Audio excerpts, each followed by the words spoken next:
Shalom saudara-saudara semua, perkenalkan, nama saya Vita Aprilian Borsinaga dengan NIM 210301015 dari Fakultas Pertanian Prodi Agroteknologi.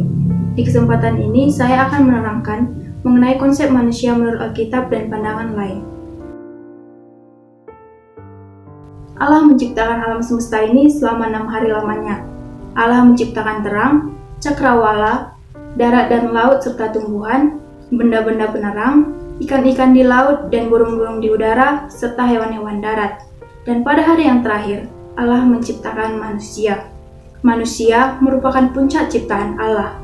Manusia diciptakan segambar dengan Allah dengan mengembuskan napas kehidupan. Proses penciptaan ini tentunya tidak ada satu orang pun manusia yang menyaksikannya. Oleh sebab itu, proses penciptaan ini merupakan kesaksian iman. Kesaksian iman bangsa Israel yang disusun berdasarkan apa yang mereka ketahui pada zaman mereka hidup sekitar 3000 tahun yang lalu.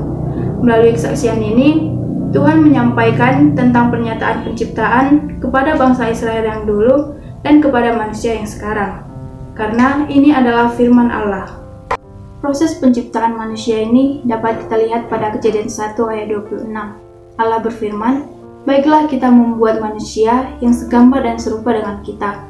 Kata kita pada ayat ini bukan berarti Allah Tritunggal atau Allah bersama dengan malaikat-malaikat, melainkan Allah dengan sepenuh konsentrasi, wibawa dan kuasa dalam penciptaan.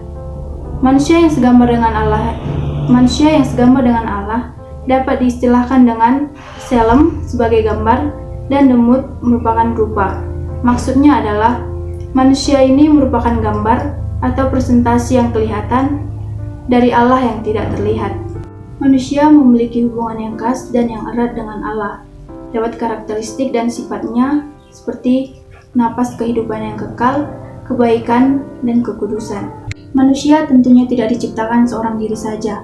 Pada Kejadian 2 ayat 18, Allah berfirman, "Tidak baik jika manusia itu seorang diri saja." Sehingga Allah menciptakan penolong yang sepadan kepada Adam, yaitu Hawa.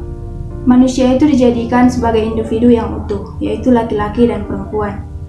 Penolong yang sepadan dalam ayat ini bukan berarti manusia yang berbeda jenis kelamin saja, tapi juga sesama manusia yang dibutuhkan manusia sebagai makhluk sosial. Manusia tentunya tidak hanya membutuhkan penolong yang sepadan saja, tapi juga membutuhkan pasangan. Dan Allah memperkenankan hal ini untuk beranak cucu dan memenuhi bumi serta menaklukkan bumi. Perbedaan jenis kelamin antara laki-laki dan perempuan merupakan kodrat dari Tuhan. Gambaran status dan peran sosial laki-laki dan perempuan dapat berubah sesuai dengan budaya yang melatar belakanginya. Tetapi status dan peran dalam keadilan gender harus diperjuangkan. Status yang sederajat dibutuhkan untuk kesatuan dalam berkeluarga, di mana perempuan menjadi penolong bagi laki-laki dan laki-laki sebagai penyesuai bagi perempuan. Kesederajatan ini membuat keduanya bisa saling tolong-menolong sesuai dengan kodrat, karunia, kekhasan, dan situasi yang mereka miliki. Dengan demikian, laki-laki dan perempuan memiliki status yang sama tanpa membeda-bedakan. Dalam beberapa agama dan kepercayaan, posisi manusia dianggap sebagai ciptaan yang tidak jelas. Dalam agama-agama suku manusia dan persekutuan, manusia dianggap sebagai bagian dari lingkungan sekitar yang ilahi.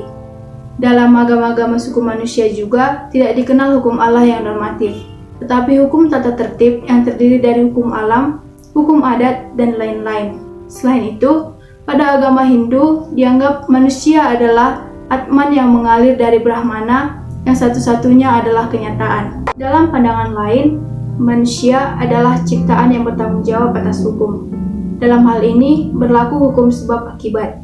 Sebagai contoh dalam agama Yahudi, diajarkan penciptaan dan pertanggungjawaban terhadap penciptanya, di mana ketika ia melanggarnya, maka ia akan mendapatkan malapetaka, dan ketika ia menaatinya, ia akan mendapatkan berkat. Selain itu, menurut agama Islam, manusia itu berposisi sebagai hamba atau alat Allah, bukan anak atau sekutu Allah. Dalam agama Islam, ada dikenal hukum rukun 5. Bila hukum rukun 5 ini dilanggar, maka dia disebut kafir. Di pandangan lain juga, ada manusia yang menolak Allah sebagai penciptanya. Dalam hal ini, dikatakan bahwa tujuan manusia di dunia ini adalah untuk mengejar hal-hal duniawi. Ini merupakan komunisme, materialisme, rasionalisme, dan lain-lain. Implikasi penciptaan sebagai kesaksian iman. Yang pertama, pengakuan bahwa kesaksian itu adalah media penyataan Allah walau tak sesuai dengan ilmu pengetahuan modern. Yang kedua, tidak menggunakan ilmu pengetahuan modern sebagai acuan kebenaran bagi kesaksian iman tentang penciptaan. Implikasi dari manusia sebagai penguasa dan pemelihara.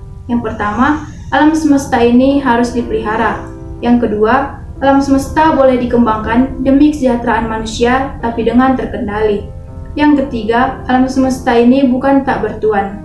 Yang keempat, tingkatkanlah keikutsertaan berbagai pihak, kelompok masyarakat, organisasi pemerintah untuk pemeliharaan lingkungan hidup. Implikasi manusia sebagai makhluk sosial. Yang pertama, menyeimbangkan dimensi individu dan kolektivitas manusia. Yang kedua, perintah beranak cucu tak bertentangan dengan keluarga berencana, tapi orang Kristen tidak boleh menghalalkan segala cara. Yang ketiga, status sosial laki-laki dan perempuan dalam Alkitab yang ideal harus diperjuangkan.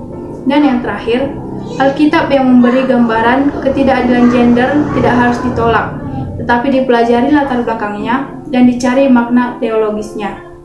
Demikianlah hasil pemaparan saya tentang materi konsep manusia menurut pandangan Alkitab dan lainnya.